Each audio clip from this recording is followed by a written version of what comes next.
அனைவருக்கும் இனிய காலை வணக்கம். தற்போது ரோஜா குல்கந்த் தயார் கம்பெனியானது துவங்கப்பட்டுள்ளது.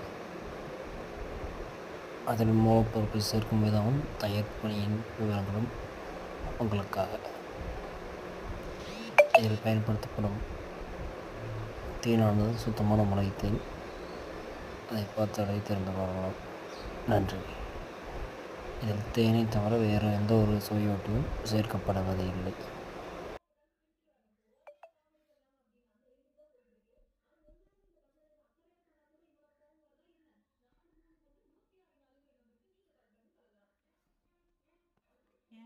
தேங்காய்